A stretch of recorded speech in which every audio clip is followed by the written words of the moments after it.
ഗൃഹനിർമ്മാണത്തിന്റെ കാര്യത്തിൽ പഴമയും പുതുമയും എന്നും ഇൻ വോഗാണ്. പഴമയുടെ പാരമ്പര്യ തനിമ ഇഷ്ടപ്പെടുന്നവരുണ്ട്, പുതുമയുടെ ട്രെൻഡുകൾ തേടി പോകുന്നവരുമുണ്ട് എല്ലാ കാലത്തും.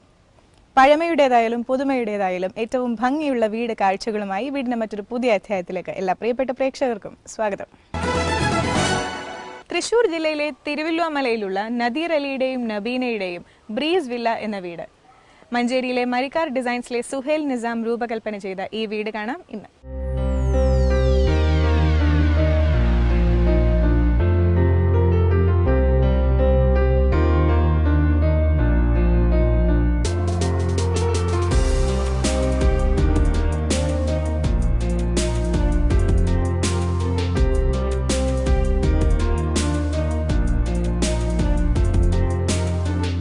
സ്ഥിരം കണ്ടുമടുത്തിട്ടുള്ള റൂഫ് പാറ്റേണുകൾ വേണ്ട എന്നുള്ളതായിരുന്നു ഇവിടുത്തെ ക്ലയന്റിന്റെ ഒരു പ്രധാന റിക്വയർമെന്റ്. അപ്പോൾ അതിനനുസരിച്ച് ഡിസൈൻ ചെയ്തെടുത്ത ഒരു എലിവേഷനാണ് ഈ വീടിൻ്റെത്. കർവ്ഡ് ആയിട്ടുള്ള റൂഫ്സ് ആണ് കൊടുത്തിരിക്കുന്നത്. അതുപോലെ അത് മൾട്ടി ലെവലിലായി പല നിരകളിലായാണ് ആ റൂഫിന്റെ ഡിസൈൻ വന്നിരിക്കുന്നത്. അതിൽ പാകിയിരിക്കുന്നത് ഓടിന് പകരം ഷിംഗിൾസ് ആണ്. അതിൽ പൂമുഖത്തിന്റെ കാര്യം എടുത്തു കഴിഞ്ഞാൽ റൂഫ് എക്സ്റ്റെൻഡായി ചുവരുകളായി മാറുന്ന ഒരു കാഴ്ചയും നമുക്ക് കാണാം. എക്സ്റ്റീരിയർ കളർ സ്കീമിലെ രണ്ട് പ്രധാന നിറങ്ങൾ എന്ന് പറയുന്നത് ചാരനിറവും അതുപോലെ വെള്ളയുമാണ്. ഷിംഗിൾസിന്റെ ചാരനിറവും അതുപോലെ വാൾസിൽ ചുവരുകളിൽ വന്നിട്ടുള്ള വെള്ള നിറവും. ഷിംഗിൾസ് കൂടാതെ ചാരനിറവുമായി വരുന്ന മറ്റൊരു എലമെന്റ് എന്ന് പറയുന്നത് എക്സ്റ്റേണൽ ക്ലാഡിംഗ് ടൈൽസ് ആണ്.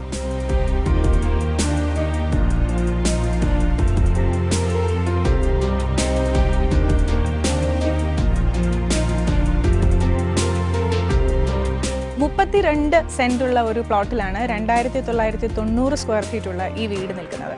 നല്ല ഫ്രണ്ടേജ് കിട്ടുന്ന രീതിയിൽ തന്നെയാണ് വീടിൻ്റെ ഡിസൈൻ വന്നിരിക്കുന്നത്. അപ്പോൾ ആ ഒരു ഏരിയ പ്രധാനമായിട്ടും ഉപയോഗിച്ചിരിക്കുന്നത് ലോണിനും അതുപോലെ പേവിംഗ് ബ്ലോക്സിനും വേണ്ടിയാണ്.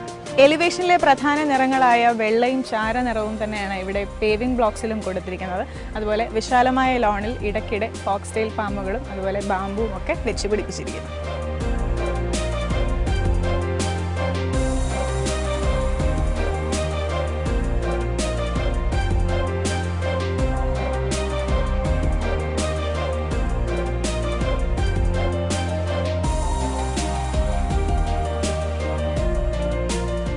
ഗേറ്റ് തുറന്ന് ഡ്രൈവേ വഴി നേരെ കാർ പോർച്ചിലേക്ക് എത്തുന്ന രീതിയിലാണ് ഡിസൈൻ ചെയ്ത് എടുത്തിരിക്കുന്നത്. ആ കാർ പോർച്ചിൽ നിന്ന് ഡയറക്റ്റ് ആയിട്ട് നമ്മൾ പൂമുഖത്തേക്കാണ് എൻ്റർ ചെയ്യുന്നത്. അവിടെയൊക്കെ റൂഫിൽ പർഗോളാസ് കൊടുത്തിരിക്കുകയാണ്. അപ്പോൾ പകൽ സമയത്തൊന്നും ലൈറ്റ് ഇടേണ്ട ഒരു ആവശ്യവുമില്ല. ഫുൾ റൂഫ് കവേർഡ് ആണെങ്കിൽ പോലും ലൈറ്റ് നല്ല രീതിയിൽ വരും.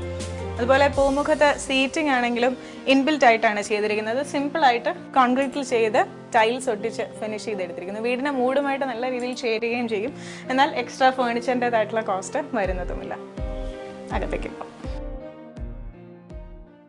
ആദ്യമായിട്ട് ഈ പ്ലോട്ട് വന്ന് കാണുമ്പോൾ ഈ ഏരിയയിൽ അധികം കണ്ടുപരിചിതമില്ലാത്തൊരു റൂഫിംഗ് പാറ്റേൺ, അതേപോലെ പ്ലോട്ട് സ്ഥിതി ചെയ്യുന്നത് റോഡ് സൈഡിൽ തന്നെ ആയതുകൊണ്ട് മാക്സിമം പ്രയോറിറ്റി എലിവേഷൻ നൽകിക്കൊണ്ടുള്ള ഒരു ഡിസൈൻ വേണമെന്നുള്ളതായിരുന്നു ക്ലയൻറ്റിൻ്റെ ഭാഗത്തുനിന്നുള്ള റിക്വയർമെൻറ്റ്. അങ്ങനെ ട്രഡീഷണൽ ആയിട്ടുള്ള നമ്മുടെ ഗാബിൾ റൂഫും ഫ്ലാറ്റ് റൂഫും മാക്സിമം അവോയ്ഡ് ചെയ്തുകൊണ്ട് നമ്മുടെ എലിവേഷൻ്റെ മെയിൻ ആയിട്ട് വരുന്ന എല്ലാ ഏരിയകളിലും കർവ് റൂഫ് വെച്ചിട്ടാണ് ഒരു ഡിസൈൻ നമ്മൾ തയ്യാറാക്കിയത്. ഇരുപാളികളുള്ള നല്ല സോളിഡ് ഡോറാണ് കൊടുത്തിരിക്കുന്നത്. രണ്ട് പാളികളുടെയും വീതി ഡിഫറൻ്റ് ആയിട്ട് ചെയ്തിരിക്കുന്നു. മെയിൻ ഡോർ തുറന്ന് കയറി വരുമ്പോൾ ഒരു ഫോയർ സ്പേസ് ആണ്. അതിനെ യൂട്ടിലൈസ് ചെയ്തുകൊണ്ട് ഇവിടെ ഫുട്വെയർ റാക്ക് കൊടുത്തിരിക്കുന്നു. എന്നാൽ അതിന് മുകളിലായിട്ട് ഒരു ഡെക്കറേറ്റീവ് വർക്ക് എന്നുള്ള രീതിയിൽ ഒരു വെനീർ യൂസ് ചെയ്തിട്ടുള്ള പാറ്റേൺ ചെയ്തിരിക്കുന്നു. വെനീറും അതുപോലെ ഗ്ലാസും യൂസ് ചെയ്തിട്ടുള്ള ഒരു ഡിസൈൻ ചെയ്തിരിക്കുന്നു. Formal living area.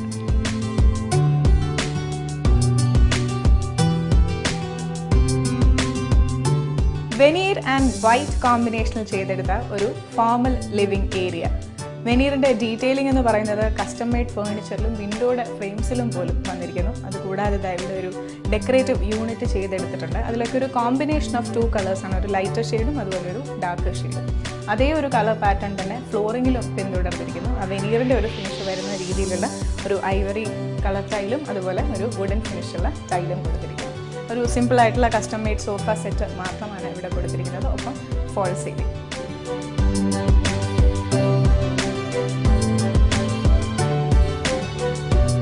നമ്മൾ കയറി വരുമ്പോൾ കണ്ട ആ ഒരു ഫോയർ സ്പേസിൽ നിന്ന് ഇനിയാണ് നമ്മൾ വീടിൻ്റെ സെൻട്രൽ സ്പേസസിലേക്ക് കടക്കാൻ പോകുന്നത്.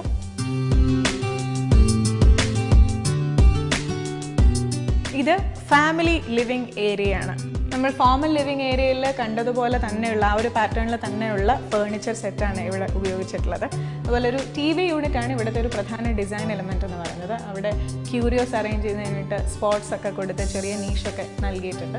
അതുപോലെ ഇവിടുത്തെ ജനാലകളുടെ എല്ലാം ഫ്രെയിമിൽ ആ ഒരു വെങ്കേ ഫിനിഷിലുള്ള വെനീർ വർക്ക് വന്നിട്ടുണ്ട് എന്നുള്ളത് ശ്രദ്ധേയമാണ്. അപ്പോൾ ചുവരിൽ വെങ്കേ ഫിനിഷിലുള്ള വെനീറിനുള്ളിലാണ് ജനാലകൾ വന്നിരിക്കുന്നത്. That highlights the window.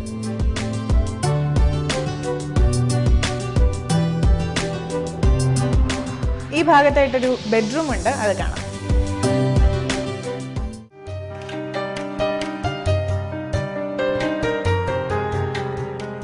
ഇതാണ് ഇവിടുത്തെ മാസ്റ്റർ ബെഡ്റൂം. വളരെ വിശാലമായിട്ടുള്ള റൂം തന്നെയാണ്. ഫ്ലോറിൽ എന്ന പോലെ തന്നെ കബേർഡ്സിലുമൊക്കെ ആ ഒരു ഡ്യുവൽ ഫിനിഷാണ് വന്നിരിക്കുന്നത്. പൈനും ഉണ്ട്, വെങ്കേ ഫിനിഷ് വന്നിട്ടുണ്ട്. കോട്ടിന് അഭിമുഖമായിട്ട് തന്നെ TV യൂണിറ്റ് സെറ്റ് ചെയ്തിരിക്കുന്നു. അതിനൊരു ചെറിയ ഡെക്കറേറ്റീവ് എലമെൻറ്റ് എന്നുള്ള രീതിയിൽ ക്യാൻഡിൽസ് ഒക്കെ വെച്ച് ഷെൽഫ്സ് കൊടുത്തിട്ടുണ്ട്. ഫോൾ സീലിംഗ് വർക്കും ചെയ്തിട്ടുണ്ട്. അതുപോലെ നമ്മൾ മുമ്പേ കണ്ടതുപോലെ ജനാലകളുടെ ഫ്രെയിം മുഴുവൻ വെനീറിൽ ചെയ്തിരിക്കുന്നത് കൊണ്ട് തന്നെ അതും ഹൈലൈറ്റായി നിൽക്കുന്നു.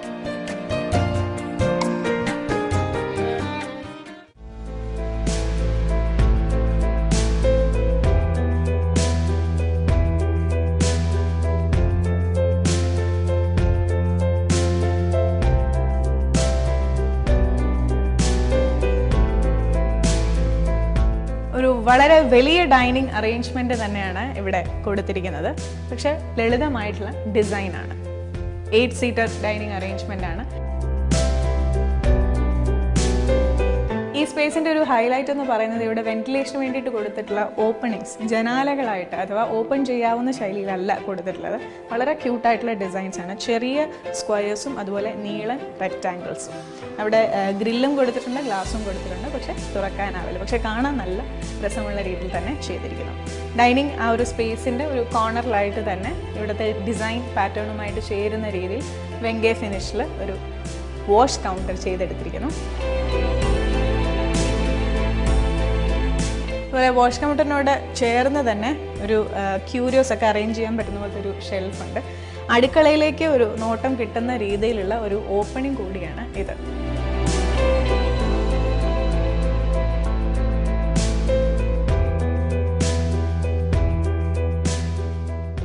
ഇതുവരെ നമ്മൾ കണ്ട ഒരു കളർ സ്കീമിൽ നിന്ന് വളരെ ഡിഫറെൻ്റ് ആയിട്ടുള്ള ഒരു കളർ സ്കീം സ്വീകരിച്ച ഒരു അടുക്കളയാണ് ഇവിടുത്തേത്. ശരിക്കും ഇത് പാൻട്രിയാണ്. കാര്യം ഗ്യാസ് സ്റ്റവ് ഇവിടെ കൊടുത്തിട്ടില്ല, അപ്പുറത്താണ് നൽകിയിരിക്കുന്നത്. ക്ലയൻറ്റിൻ്റെ ഒരു പ്രത്യേക റിക്വയർമെൻ്റ് ആയിരുന്നു ഈ ഒരു കളർ സ്കീമിലുള്ള, അതായത് ബ്ലാക്കും റെഡിൻ്റെയും ഒരു കോൺട്രാസ്റ്റ് വരുന്ന ഒരു അടുക്കള എന്ന് പറയുന്നത്. വിശാലമായിട്ടുള്ള അടുക്കളയാണ്. L ഷേപ്പിലുള്ള ഗ്രാനൈറ്റിൽ കൗണ്ടർ കൊടുത്തിരിക്കുന്നു. അതുപോലെ ഈ ഭാഗത്തായിട്ട് ഒരു ബ്രേക്ക്ഫാസ്റ്റ് ടേബിൾ അറേഞ്ച്മെൻറ്റും നൽകിയിരിക്കുന്നു. ആ ബ്രേക്ക്ഫാസ്റ്റ് ടേബിൾ കണ്ടിന്യൂ ചെയ്തു പോയി സീലിംഗിലേക്ക് പോകുന്ന രീതിയിലുള്ള വളരെ ഭംഗിയായിട്ടുള്ള ഒരു ഡിസൈനാണ് ചെയ്തിരിക്കുന്നത്. മെയിനായിട്ടുള്ള മെറ്റീരിയൽ എന്ന് പറയുന്നത് മെറൈൻ പ്ലൈവുഡ് തന്നെയാണ്. അതിൽ മൈക്ക ലാമിനേറ്റ്സ് യൂസ് ചെയ്തിട്ടാണ് ഫിനിഷ് ചെയ്തെടുത്തിരിക്കുന്നത്. ഫ്ലോറിൽ നല്ല വുഡൻ ഫിനിഷുള്ള ഒരു ടൈലാണ് ഉപയോഗിച്ചിരിക്കുന്നത്. ഈ ഭാഗത്തായിട്ട് ഒരു സ്റ്റോർ റൂം അല്ലെങ്കിൽ കൺവേർട്ടബിൾ മെയ്ഡ് റൂമായിട്ട് കൺവേർട്ട് ചെയ്യാവുന്ന രീതിയിലുള്ള ഒരു റൂമുണ്ട്. അതുപോലെ ഈ ഭാഗത്തായിട്ട് മെയിൻ അടുക്കളയും.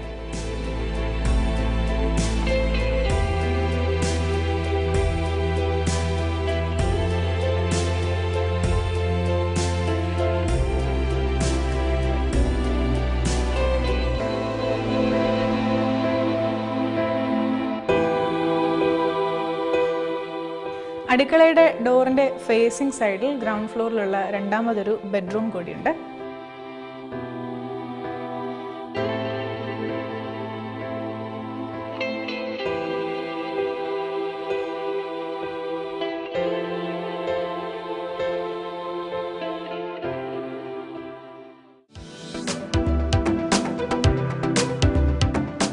ശരിക്കും ഡൈനിങ് സ്പേസ് എന്ന് പറയുന്നത് ഒരു നെടുനീളൻ ഹാളിൻ്റെ ഒരു പകുതി മാത്രമാണ് ഉപയോഗപ്പെടുത്തുന്നത്. അതിൻ്റെ മറു സൈഡ് എന്ന് പറയുന്നത് കംപ്ലീറ്റ്ലി ഫ്രീ ആയിട്ടിട്ടിരിക്കുകയാണ്. ആ ഒരു സ്പേസിൽ നിന്ന് തന്നെയാണ് സ്റ്റെയർ കേസ് തുടങ്ങുന്നത്. അപ്പോൾ ശരിക്കും ഇതൊരു എക്സ്റ്റെൻഡഡ് ഡൈനിങ് സ്പേസ് കൂടിയാവും കൂടുതൽ അതിഥികളൊക്കെ എത്തിക്കഴിഞ്ഞാൽ.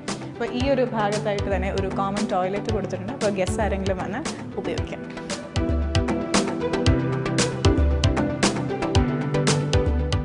രണ്ട് ഫിനിഷിലുള്ള 2 നിറങ്ങളിലുള്ള ടൈൽസ് തന്നെയാണ് ഇവിടുത്തെ സ്റ്റെയർ കേസിലും കൊടുത്തിരിക്കുന്നത്. അതുപോലെ ഹാൻഡ് റെയിൽസ് 2 മെറ്റീരിയൽസ് യൂസ് ചെയ്തിട്ടാണ്, തടിയും അതുപോലെ സ്റ്റീലും.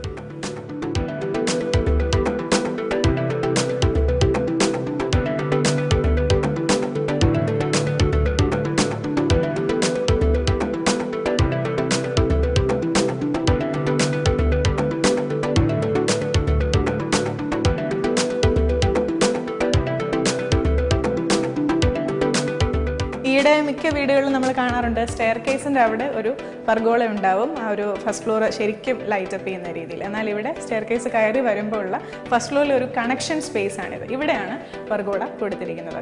അപ്പോൾ ഇതേ ഫംഗ്ഷനാലിറ്റി തന്നെയാണ്, ധാരാളം ലൈറ്റ് ഈ സ്പേസിനുള്ളിലേക്ക് കടന്നു വരുന്നുണ്ട്.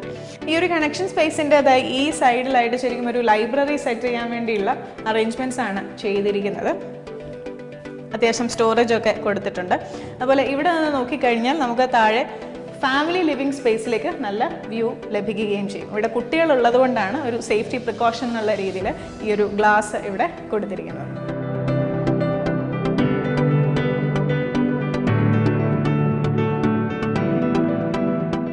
തുണി നനയ്ക്കാനും ഉണക്കാനും ഒക്കെയുള്ള സൗകര്യത്തിന് വേണ്ടിയിട്ടുള്ള ഒരു യൂട്ടിലിറ്റി ഏരിയയാണത്.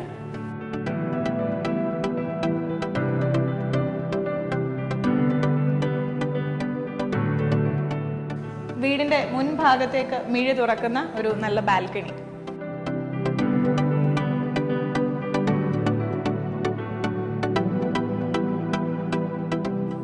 ഇപ്പോൾ കണ്ടതുപോലെ തന്നെ വീടിന്റെ ഫ്രണ്ട് ഫേസിംഗ് ആയിട്ടുള്ള മറ്റൊരു ബാൽക്കണിയാണ്. ഇവിടെ 2 ഫേസ് ടു ഫേസ് ബെഡ്റൂംസ് ഉണ്ട്.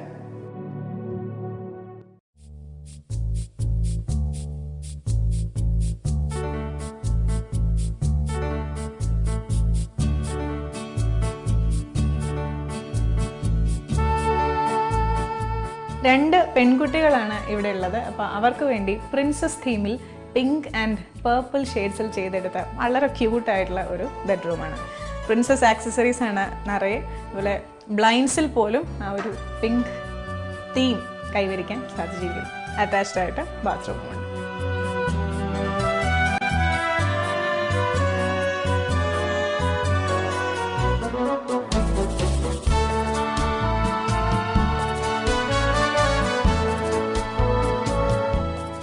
ക്ലയൻറ്റിൻ്റെ റിക്വയർമെൻ്റ് ആയിരുന്നു കിച്ചൺ അതുപോലെ കിഡ്സ് റൂം എന്നിവയിൽ അവരുടെ ഒരു ഇഷ്ടപ്പെട്ട കളർ കോഡായിട്ടുള്ള ബ്ലാക്ക് ആൻഡ് റെഡ്. അതുപോലെ കിഡ്സ് റൂമിൽ വരുന്നത് ഒരു ലാവൻഡറും അതുപോലെ പിങ്ക് കളർ വരുന്ന ഒരു കളർ ടോണാണ് യൂസ് ചെയ്തിട്ടുള്ളത്.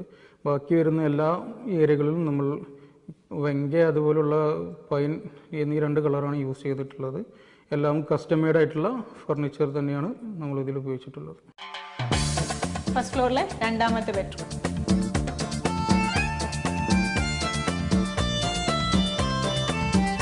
ഇവിടെയുള്ള 4 ബെഡ്റൂമുകളിൽ അവസാനത്തേതാണിത്. അറ്റാച്ച്ഡ് ആയിട്ട് ബാത്റൂം ഉണ്ട്.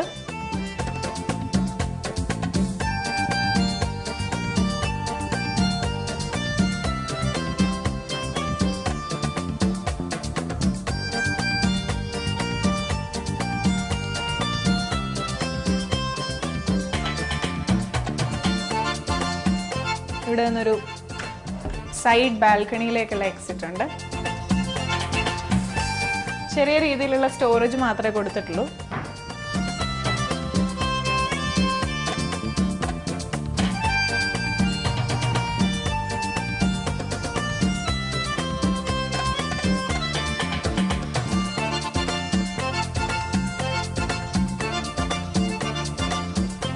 ഈ 4ാമത്തെ ബെഡ്റൂമിൽ നിന്ന് നമ്മൾ സ്റ്റെപ്പ് ഔട്ട് ചെയ്യുന്നത് അതിമനോഹരമായിട്ടുള്ള ഒരു ബാൽക്കണിയിലേക്കാണ്.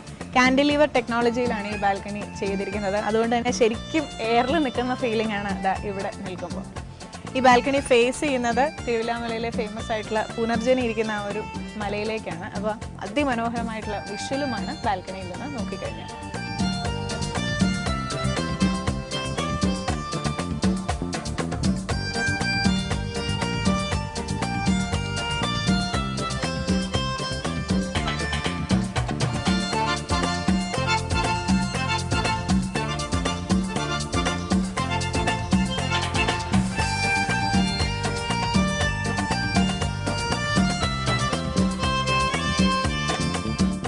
കണ്ടു ശീലിച്ച തരത്തിലുള്ള മേൽക്കൂര വേണ്ട എന്ന ക്ലയന്റിന്റെ ആവശ്യത്തെ മുൻനിർത്തി രൂപകൽപ്പന ചെയ്തെടുത്ത പല നിരകളിലായുള്ള കർവ്ഡ് റൂഫിംഗ് പാറ്റേൺ. അകത്തളങ്ങളിലാവട്ടെ പൈൻ ഫിനിഷിലും വെങ്കേ ഫിനിഷിലുമുള്ള വെനീറിനൊപ്പം വെണ്മ ചേരുന്നതിന്റെ കോൺട്രാസ്റ്റ് ഭംഗി. ഗൃഹനിർമ്മാണ പ്രക്രിയയെക്കുറിച്ചും അതിന്റെ നിയമവശങ്ങളെക്കുറിച്ചും പണിയുന്ന വീട്ടിലെ താമസത്തെക്കുറിച്ചും എന്ന് വേണ്ട ഒരു വീട് സംബന്ധിക്കുന്ന എല്ലാ മേഖലകളെക്കുറിച്ചുമുള്ള ചോദ്യോത്തരങ്ങളുമായി കാണാം ഏകജാലകം.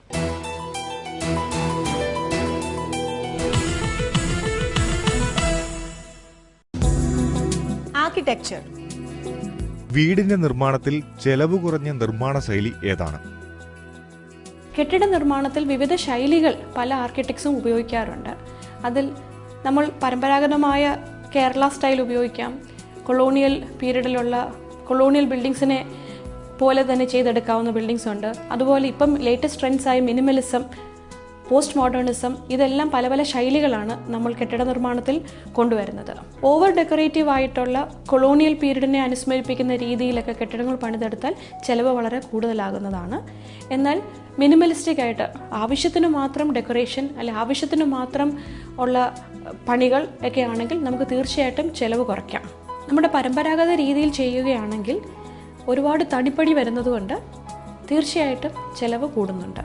മിനിമലിസത്തിൽ നമ്മൾ നോക്കുകയാണെങ്കിൽ ഭിത്തികളുടെ എണ്ണവും അതിൻ്റെ പ്ലേസ്മെൻറ്റും എല്ലാം വളരെ മിനിമം ആയതുകൊണ്ട് അവിടെ നമുക്ക് ചിലവ് ചുരുക്കാൻ പറ്റുന്നതാണ്. Interior design. ഭിത്തികൾക്ക് പുട്ടിയിടൽ നിർബന്ധമാണോ? ഇതിന്റെ ഗുണങ്ങൾ എന്തൊക്കെയാണ്? പുട്ടിയുടെ അളവ് കുറയ്ക്കാൻ മാർഗമുണ്ടോ? വീടുകളുടെ എക്സ്റ്റീരിയർ ആയാലും ഇൻറ്റീരിയർ ആയാലും ഭിത്തികളുടെ പെയിൻറ്റിങ്ങിൽ കൂടുതൽ ഫിനിഷിങ്ങിനും ഭംഗിക്കും വേണ്ടിയാണ് നമ്മൾ പുട്ടി ഉപയോഗിക്കുന്നത്. ഭിത്തികൾ കെട്ടി പ്ലാസ്റ്റർ ചെയ്തെടുത്തതിന് ശേഷം 2-3 കോട്ട് പുട്ടി ഉപയോഗിച്ച് ഭിത്തികളുടെ പ്രതലങ്ങൾ മിനുസപ്പെടുത്തിയതിന് ശേഷമാണ് നമ്മൾ ഫൈനൽ കോട്ട് പെയിൻറ്റിങ് ചെയ്യുന്നത്. അതുകൊണ്ട് തന്നെയാണ് ഫൈനൽ കോട്ട് പെയിൻറ്റിങ്ങിൻ്റെ ഫിനിഷിങ്ങും ഭംഗിയും ഈ പുട്ടി വർക്കുമായി ബന്ധപ്പെട്ടിരിക്കുന്നതും. ഭിത്തികൾ കെട്ടുമ്പോഴും തേച്ചെടുക്കുമ്പോഴും തൂക്കുകട്ടയോ സ്പിരിറ്റ് ലെവലോ വെച്ച് നല്ല ഫിനിഷിങ്ങിൽ കെട്ടിയെടുക്കുക എന്നതാണ്. വാളുകൾ കെട്ടി പ്ലാസ്റ്റർ ചെയ്തതിന് ശേഷവും വേവ്സുകൾ ഉണ്ടെങ്കിൽ അത് കുറയ്ക്കുന്നതിനോ മാറ്റുന്നതിനോ വേണ്ടി നമ്മൾ കൂടുതൽ കോട്ട് പുട്ടി ഉപയോഗിക്കേണ്ടതായി വരും. അതുപോലെ തന്നെ ഫർണിച്ചറുകൾ വന്ന് മറിഞ്ഞു പോകുന്ന ഭാഗങ്ങളിൽ പുട്ടിയുടെ അളവ് നമുക്ക് കുറയ്ക്കാം. ഇപ്പോൾ വീടിൻ്റെ എക്സ്റ്റീരിയർ ഭാഗത്തോട്ട് വരികയാണെങ്കിൽ നമ്മൾ കാണാത്ത ഭാഗങ്ങളിലാണെങ്കിൽ പുട്ടി ഒരു കോട്ടിൽ ഒതുക്കുകയും ചെയ്യാം. ഭിത്തികളിൽ വുഡൻ ക്ലാഡിങ്ങോ സ്റ്റോൺ ക്ലാഡിങ്ങോ മറ്റ് പാനലിങ്ങോ എന്തെങ്കിലും വരികയാണെങ്കിൽ അവിടെയെല്ലാം പുട്ടി മുഴുവനായി ഒഴിവാക്കി പുട്ടിയുടെ ഉപയോഗം നമുക്ക് കുറയ്ക്കാവുന്നതാണ്. Structural engineering. വെള്ളക്കെട്ടും ചതുപ്പുമുള്ള സ്ഥലങ്ങളിൽ വീട് നിർമ്മിക്കാൻ എന്താണ് ചെയ്യേണ്ടത്? ഇവിടെ മണ്ണിനെ എങ്ങനെ ചെലവ് കുറച്ച് ബലപ്പെടുത്താം? വെള്ളക്കെട്ടും ചതുപ്പുള്ള സ്ഥലങ്ങളിൽ വീടിന് ഫൗണ്ടേഷൻ ചെയ്യുമ്പോൾ വളരെയധികം ശ്രദ്ധിക്കേണ്ടതുണ്ട്. എപ്പോഴും ഒരു സോയിൽ ടെസ്റ്റ് ചെയ്യുന്നത് വളരെ നല്ലതാണ്. കാര്യം പലപ്പോഴും നമ്മൾ കെട്ടിടം പണിയുമ്പോൾ മുകളിലത്തെ ലോഡ് താഴോട്ട് ഇറങ്ങി ചെല്ലും. അപ്പോൾ താഴെ വീക്കറായിട്ടുള്ള സ്ട്രാറ്റ ഉണ്ടോ എന്ന് നമ്മൾ മനസ്സിലാക്കിയിട്ട് വേണം നമ്മൾ ഏത് ഫൗണ്ടേഷൻ വേണമെന്ന് തീരുമാനിക്കാനായിട്ട്. അപ്പോൾ അതിൽ കൂടുതൽ ശ്രദ്ധിക്കേണ്ട, ഇപ്പോൾ വെള്ളക്കെട്ടും ചതുപ്പും ഉണ്ട്, അടിയിലേക്കുള്ള സോയിലിന് ബലം ഉണ്ടെങ്കിൽ നമുക്ക് ഈ മോശം മണ്ണ് മാറ്റിയിട്ട് നല്ല സാൻഡോ അല്ലെങ്കിൽ എം സാൻഡോ മെറ്റലും സാൻഡും കൂടെ മിക്സ് ചെയ്തോ ഫില്ല് ചെയ്ത് കഴിഞ്ഞിട്ട് അതിൻ്റെ പുറത്ത് നമുക്ക് ഫൗണ്ടേഷൻ എടുക്കാവുന്നതാണ്.